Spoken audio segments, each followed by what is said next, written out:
Hey guys, we are back, and I think we just found our the real heart of our problem here. Let me grab a pointer. These are some of the auto tensioners for the timing chains. You know, oil-fed hydraulic tensioners. I left a view of you know, how they look apart in case you take it apart, and then you're worried you can't get it back together. That's right there, that's the order that the pieces go in. Hang on. My screwdriver got magnetic there. So that's a good one. And this one, as you can see, oops, I'm gonna grab something non-magnetic here. This one, as you can see, the little plunger snapped in half. I seen that somebody else online had that also that they found. Now, I should mention this is the original GM stuff, products. And I don't get any endorsements for any of this stuff, so you know, I'm using a Cloy's set. Now, the guy online said he thought it was a Cloy's failure, which I think he had original GM components in his, by the way. But either way, it doesn't matter, because I opened up the brand new Cloy's one. I don't have it apart now, but I opened it up and inspected it and then reset it. There is a way to reload this. If you look on the Cloy's site, I don't have one together now, but you just have to make sure you take these pieces and you twist them a certain way and lock it back in. If you go on the Cloy's site, they show you how to do it. But what I wanted to point out was that, you know, once I took this gasket off here, hang on, let me get in the camera view. You know, the gasket goes on the back there. You know, not only can you see it's completely full of crud like everything else this motor had, but see if I can get a light on there. It's not too bad. But before I even mess with it, I want to do this in real time. Hang on, guys. Let me get a little closer. There you go. Okay. Because this hole here, let's see if I can get a good shot of it. The one oil hole to me looks, hang on, there it is, almost completely plugged. See it right there? So I didn't even mess with this yet. Now, it could be just soft, gummy stuff. I don't know. But either way, yeah, no, it actually, it popped down in there. I can't get it on camera, but it popped down in there like it was a slug of something.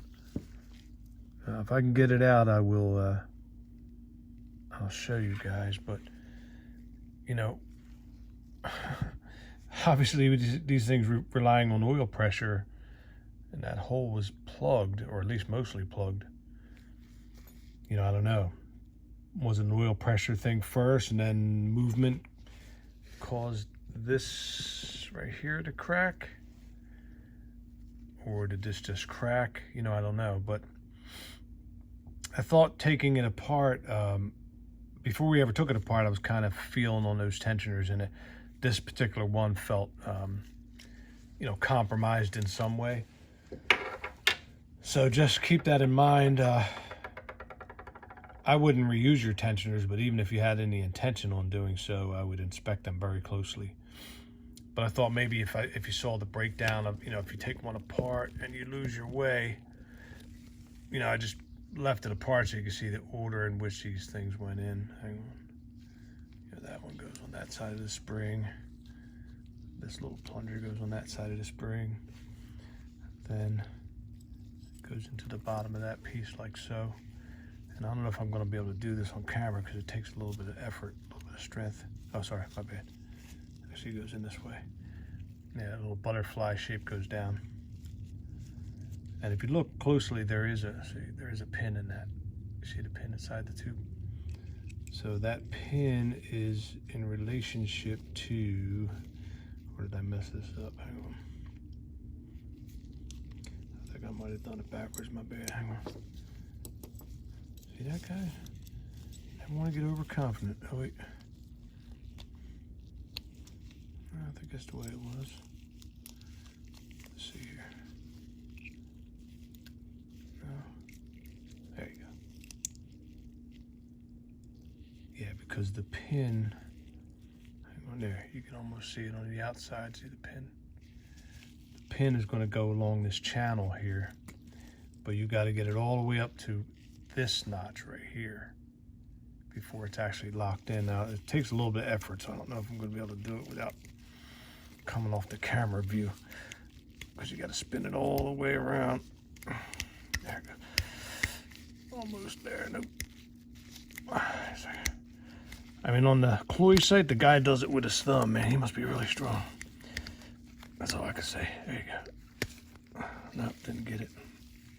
Hang on, let me get it off camera.